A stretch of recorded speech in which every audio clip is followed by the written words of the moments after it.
for what's it for? And it always comes back to it's for the horses. It always comes back to this is for horses and humans, because horses have this incredible way of making me feel better. And that's said in such a simple way. But I speak to so many people from around the world, equestrians, and they'll say to me, oh, I'm having a really bad day and go and see my horse and feel better. And I'm like, in a world where there is so much more noise nowadays, so much more distraction, so much more heartache, trauma, obesity, disease, what is it all for? And I always come back to horse-human connection, relationship is so unique because of those two nervous systems. If you've ever doubted yourself because of fear, perfectionism, or just the fact that you learn differently than anyone else, this episode is for you. I'm going to share my behind the scenes process of the book I'm writing called The Female Rider Code. It has decades of information both from the horses, the riders, and my personal self-discovery to being the person that I am today. Now, you might be thinking, Nika, who cares? And if you do, I don't blame you.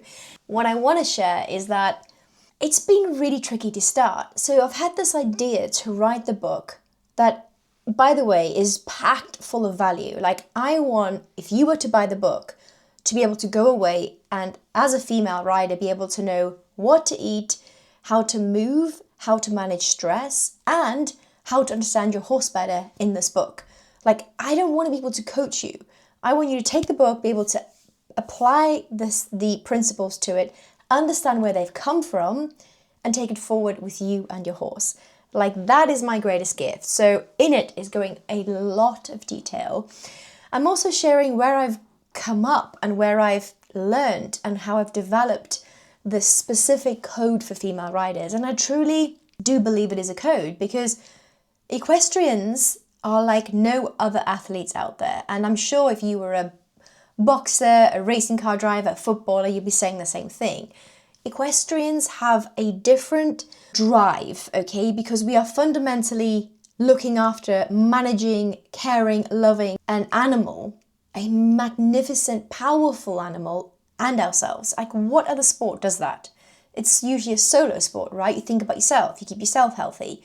But equestrians have to do two things, and it's a hard thing to juggle and it's a hard thing to manage. So I truly believe that after 30 years of working within the equestrian industry, being a professional rider, PSG to a flat jockey, there is so much that I've learned, the good, the bad, the ugly, but I know through a very simple way how to optimize you as a rider. That means you being able to keep in shape. I don't mean having six-pack abs, but if you wanted to, you could get them. I just mean being rider fit, and that means being strong, supple, mobile, agile, both in and out of the saddle. Realizing that weight training, as much as it is so beneficial for women over the age of 30, it's not the be-all and end-all when it comes to rider fitness. We have to do so much more. And actually, little tip here, weight training can make you stiffer, can make you more tight in the saddle compared to other exercises. So I'm sharing all of this in the book. And then the biggest thing as well with female health is actually understanding your hormones and knowing, if I have a menstrual cycle, how do you train? How do you ride your horse? How can you exercise your horse without feeling like you're losing progress because you're bleeding? This is the kind of stuff I share with you, and I have real case studies that I've been working with over the years with female riders to show you how simple this is, but how fundamental it is. Because I have just finished a chapter this morning, which is still working on like the chapter title, but it's basically the nervous system and how you and I and our horses have a nervous system and how we co-regulate. So how we all interact with each other. Now, this is not like airy-fairy kind of like woo-woo stuff, even though, you know, I'm all for it. This is science. This is, if you don't manage your nervous system, how can you expect your horse to be able to be calm, relaxed in an environment if you're stressed out? But also, I flip it on its head, and how I've felt this as a rider, where I've been totally relaxed, grounded, nothing's been going on, and my horse is tense, like he's like a ticking time bomb but also how to manage that. Because as much as your horse mirrors you, you will mirror your horse.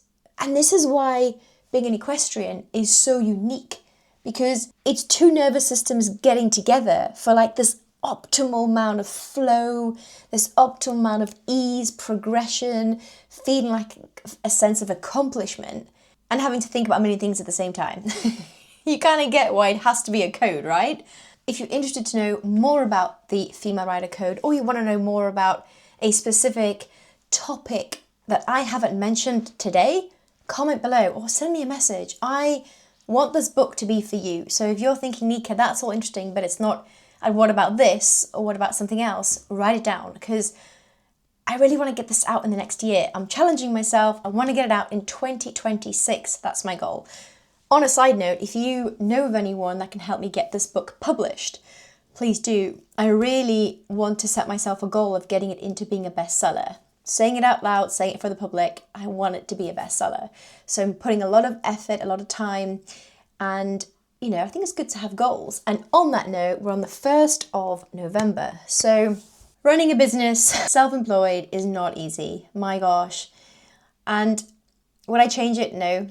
But full transparency, do I have days where I'm like upset? Yes. Frustrated? Yes. And this is what the month of October has felt like for me. I've been working with female riders for over 2 years now. I've been an equine chiropractor for over 10 years. I've worked in the industry for over 30 years.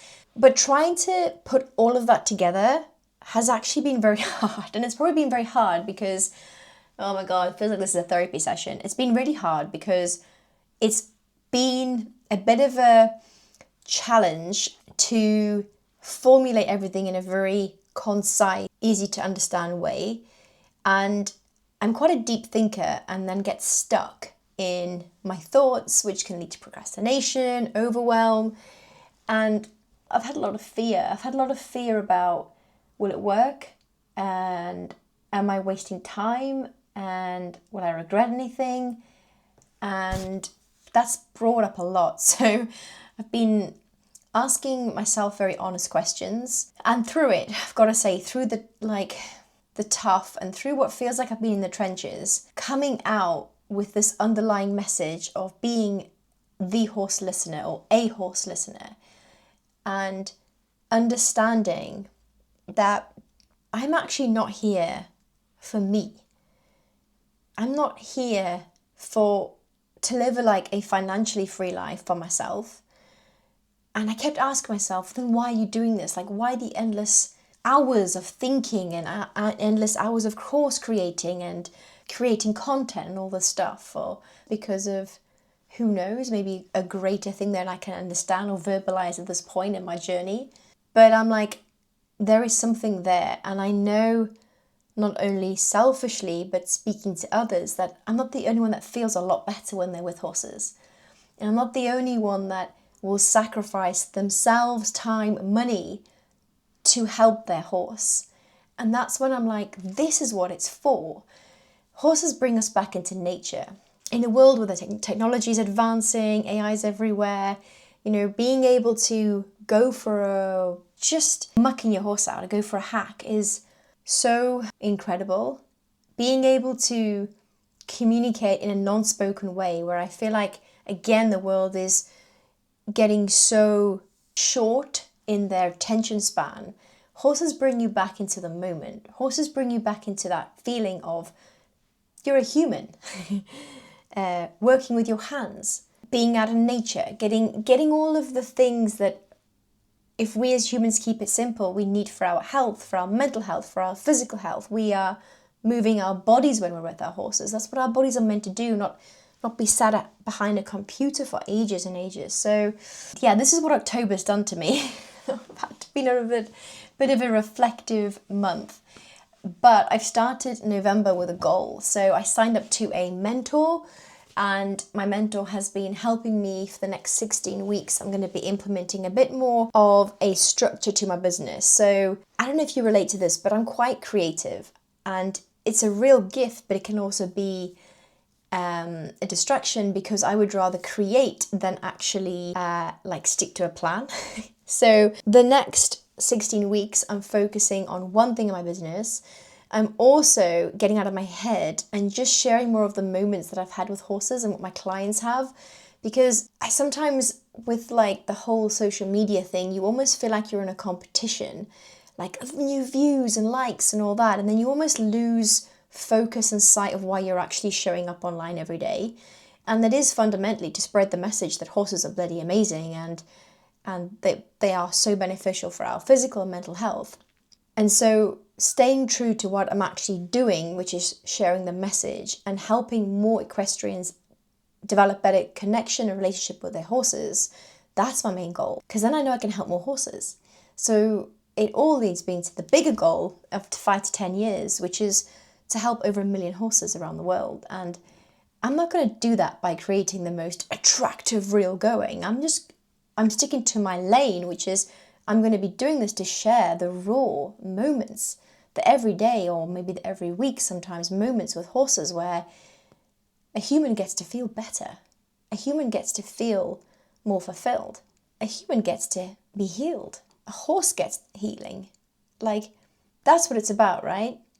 Connection, compassion. Thank you for listening. Don't forget to give me a subscribe, and if you have any questions, just comment below.